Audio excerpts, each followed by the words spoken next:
ഹരേ കൃഷ്ണ. ഉഗ്രസേന മഹാരാജാവിൻ്റെ മക്കളായിരുന്നു കംസനും ദേവകിയും. എല്ലാവിധ സദ്ഗുണങ്ങളോടും കൂടിയാണ് ദേവകി വളർന്നതെങ്കിലും സഹോദരനായ കംസൻ ദുഷ്ടനും അക്രമവാസനയുള്ളവനുമായിരുന്നു. എങ്കിലും സഹോദരിക്ക് വിവാഹപ്രായമായപ്പോൾ കംസൻ അവൾക്ക് ചേർന്നൊരു വരനെ കണ്ടുപിടിച്ചു. ശാരുക നാട്ടിലെ രാജാവായ വസുദേവരായിരുന്നു അത്. സഹോദരിയുടെ വിവാഹം വളരെ ആർഭാടപൂർവ്വം രാജ്യം മുഴുവനും കെങ്കേമമായി ആഘോഷിച്ചു. പക്ഷേ ആ സന്തോഷം അധികനാൾ നീണ്ടുനിന്നില്ല. വസുദേവരുടെയും ദേവകിയുടെയും 8ാമത്തെ പുത്രൻ കംസനെ വധിക്കുമെന്ന് അശരീരി ഉണ്ടായി. ഇതിൽ കുപിതനായ കംസൻ വസുദേവരെയും ദേവകിയെയും തുറങ്കിലടച്ചു. അവർക്ക് ജനിച്ച 7 പുത്രന്മാരെയും കംസൻ വധിച്ചു. ദേവകി 8ാമതും ഗർഭം ധരിച്ചു. ശക്തമായ പേമാരിയും ഇടിമിന്നലും ഉള്ള ഒരു രാത്രി ദേവകി ഒരു ആൺകുഞ്ഞിന് ജന്മം നൽകി.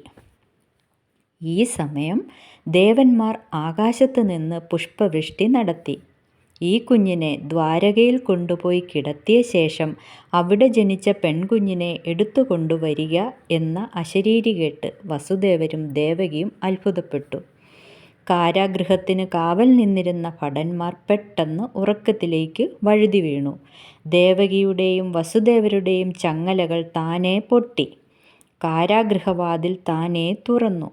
വസുദേവർ കുഞ്ഞിനെയും എടുത്ത് നടന്നു.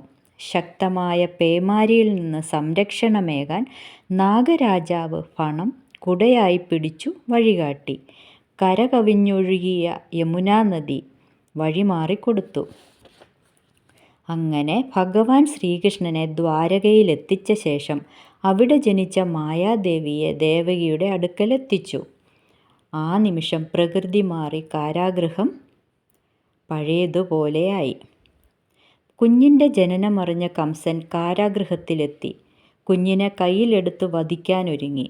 പെട്ടെന്ന് കുഞ്ഞ് ആകാശത്തേക്കുയർന്നു. എന്നിട്ട് കംസ, നിന്റെ അന്ത്യം അടുത്തു കഴിഞ്ഞു. നിന്നെ വധിക്കുന്നതിനായി സാക്ഷാൽ ഭഗവാൻ ശ്രീകൃഷ്ണൻ അവതരിച്ചു കഴിഞ്ഞു.